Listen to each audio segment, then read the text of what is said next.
बिहार के नए नवेले मुख्यमंत्री सम्राट चौधरी को सीएम की शपथ लिए हुए 2 दिन भी नहीं हुए कि नीतीश कुमार असहज हो गए। जी हां, बड़ी खबर निकल के आ रही है पटना से कि नीतीश कुमार ने विधायकों की आपात बैठक बुला ली है। आप जानते हैं कि जब से नीतीश कुमार ने दिल्ली जाकर राज्यसभा जाने का फैसला लिया, तब से जेडीयू के अंदर तोड़फोड़, पार्टी कार्यालय में जेडीयू नेता की नाराजगी, कहीं आंसू बह रहे हैं, इस तरह की तमाम खबरें आ रहे हैं। लेकिन अब नीतीश कुमार को अपनी पार्टी का भविष्य जो है वो अंधकार में नजर आना शुरू हो गया। यही कारण है कि नीतीश कुमार ने आनन फानन में आपात बैठक को बुलाया है और महज 2 दिन बाद ये आपात बैठक बुलाया तो कई चिंताएं बढ़ गई कि क्या कुछ करने वाले हैं, क्योंकि तमाम विधायक तो नीतीश कुमार से कुछ दिन पहले ही मिले जब सरकार बनी, कैबिनेट बैठक हुई, लेकिन अचानक नीतीश कुमार का फिर से तमाम विधायकों को बुलाना कई राजनीतिक संकेत देते हैं। तब जब वो नीतीश कुमार हो जो कई बार पलटी मार चुके हैं और 8 बार 9 बार पलटी वो मार चुके हैं,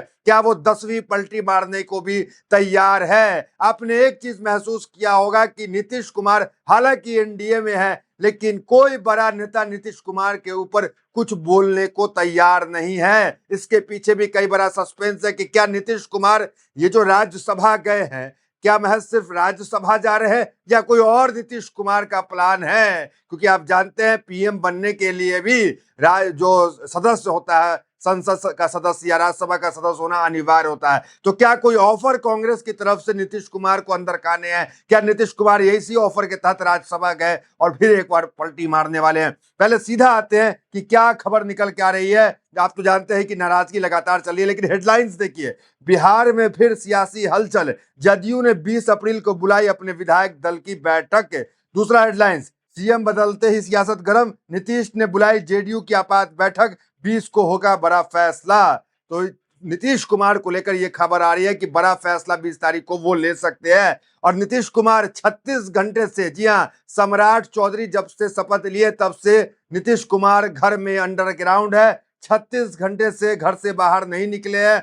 सुबह उठे हैं, चाय पिए हैं, लेकिन किसी से मिलने नहीं गए, ना किसी से कोई मिलने आया है। सीएम पद छोड़ने के बाद ये जो है दिनचर्या नीतीश कुमार का नजर आया पटना के अंदर।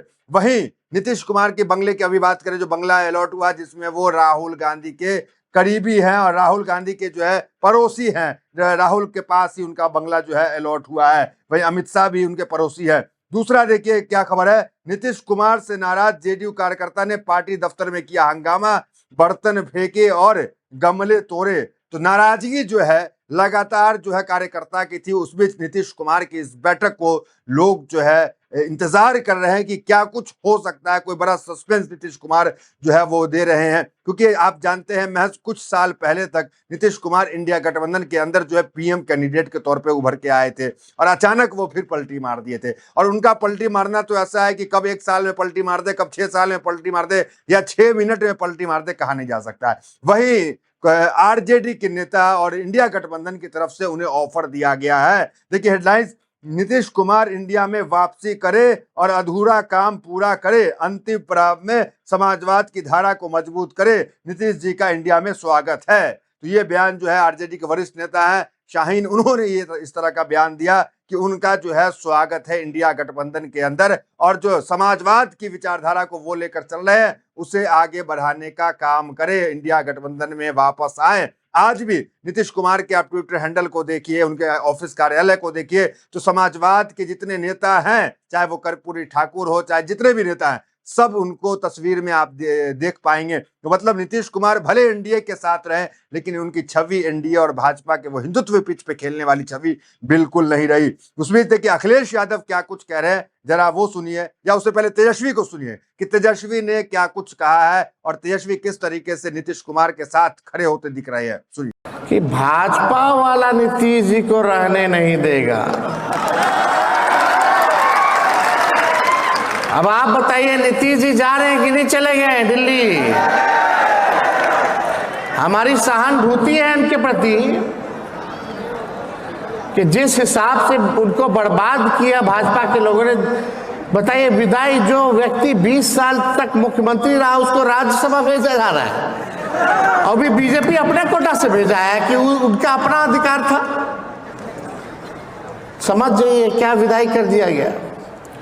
आप लिख लीजिए, जनता दल यूनाइटेड का भविष्य अब खत्म हो गया है, समाप्त हो गया है। अब अखिलेश यादव को सुनवाने से पहले बैठक के बारे में चर्चा करते हैं। कहां ये बैठक हो रही है, कैसी बैठक हो रही है, जरा वो देख लीजिए। देखिए, ये बैठक जो है बिहार में एक बार फिर जो है हलचल तेज हो गया। 15 नवंबर को सम्राट सरकार के गठन के 2 दिन बाद जो है ये बैठक नीतीश कुमार ने बुलाई है। जदयू विधायक दल की अचानक बैठक हुई। नीतीश कुमार पद छोड़ने के बाद इस घटनाक्रम को अहम माना जा रहा है। हालांकि यह बताया जा रहा है कि 15 अप्रैल को जदयू विधायक दल की बैठक टालकर उसे एनडीए विधायक दल की बैठक बनाया गया था।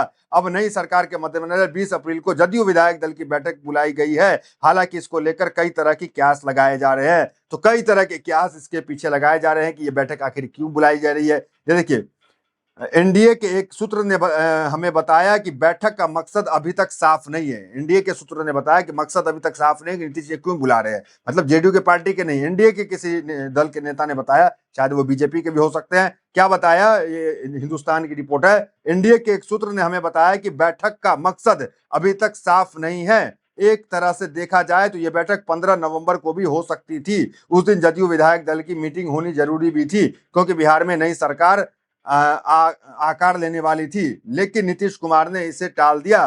क्यों टाला गया, अब तक उसकी ठोस वजह नहीं बताई गई। वहीं दूसरी तरफ ये भी चर्चा में है कि नीतीश कुमार कई बड़ा फैसला ले सकते हैं। हालांकि इसके आधिकारिक तौर पर अभी कोई पुष्टि नहीं है। तो नीतीश कुमार आमतौर पर विधायक दल की बैठक नहीं बुलाते हैं। और जब नीतीश कुमार जो है वो शपथ लिए मुख्यमंत्री के तौर पर आज से कुछ महीने पहले नवंबर के अंदर, उस वक्त भी नीतीश कुमार ने विधायक दल की बैठक नहीं बुलाई थी। और अचानक विधायक दल की बैठक बुलाए तो समझिए कि खेला बड़ा होने वाला है। ऐसा पता चल रहा है राजनीति में, क्योंकि नीतीश कुमार आमतौर पे जो है विधायक दल की जो बैठक है वो नहीं करते हैं। आते हैं नीतीश कुमार के तमाम पलटी पे कि कहां कैसे वो पलटी मारे। लेकिन उससे पहले सुनिए अखिलेश यादव नीतीश कुमार के बारे में क्या कुछ कह रहे हैं। नीतीश कुमार जी को रिप्लेस कोई नहीं कर सकता। नीतीश कुमार जी की एक छवि अलग थी, आम लोगों के प्रति, पिछड़े, अति पिछड़े, दलित और महादलित और तमाम समाज के लोगों के बीच में उनकी एक अलग छवि थी। उन्होंने बिहार में बहुत काम किया। और जब इंडिया गठबंधन बनने की बात आई तो मुझे याद है कि इंडिया गठबंधन के सभी लोग और खासकर हम समाजवादी लोग इस उम्मीद में थे कि वो हमारे साथ रह करके देश के एक प्रधानमंत्री बनेंगे।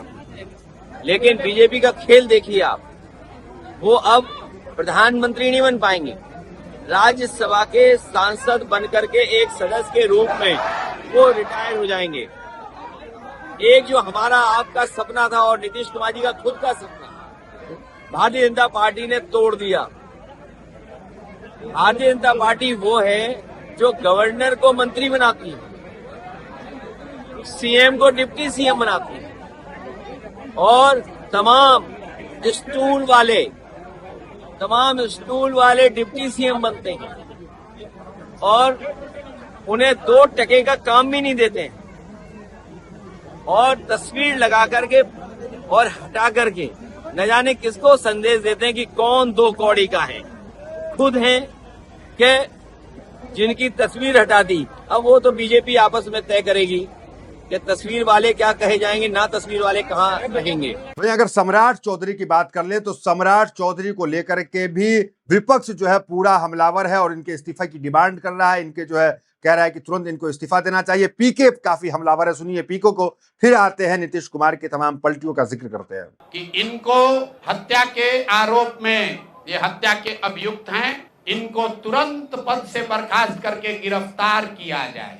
जहां से ये एडमिट कार्ड इशू हुआ है, सम्राट चंद्र मौर्य, पिता का नाम Shakuni Chaudhary, date of birth 1/5/81, result fail. ये सुप्रीम कोर्ट का डॉक्यूमेंट है जो सम्राट चौधरी ने जमा किया है, जिसमें ये बताया है इनका डेट ऑफ बर्थ 81 है।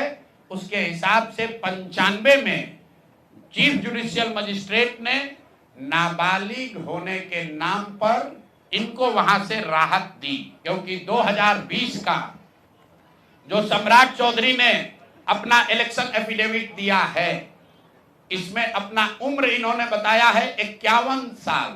तो 1995 में इनका उम्र था 26 साल। तो 26 साल के उम्र के आदमी को कोर्ट ने गलती से गलत सर्टिफिकेट के आधार पर नाबालिग होने के नाम पर अभियुक्त होने के बावजूद, ध्यान दीजिए, अभियुक्त होने के बावजूद इनको जेल से बरी कर दिया गया था कि ये 15 साल के हैं, जबकि इनका अपना डॉक्यूमेंट बता रहा है कि ये उस समय 26 साल के थे। तो 26 साल के उम्र के आदमी पर अगर 6 लोगों की हत्या का आरोप है तो जब तक कोर्ट से वो फ्री नहीं होते हैं तब तक उनको जेल में होना चाहिए। आइए अब आपको बताते हैं कि नीतीश कुमार ने कहा और कैसे कैसे पलटी मारी। देखिए 2013 में नीतीश कुमार जो है 17 साल पुराना एनडीए के साथ जो गठबंधन था उसे तोड़कर आरजेडी में गए थे और 2015 के अंदर वो जो है आरजेडी में शामिल हुए कांग्रेस गठबंधन में। फिर 2017 में महागठबंधन से नाता तोड़ दिए थे।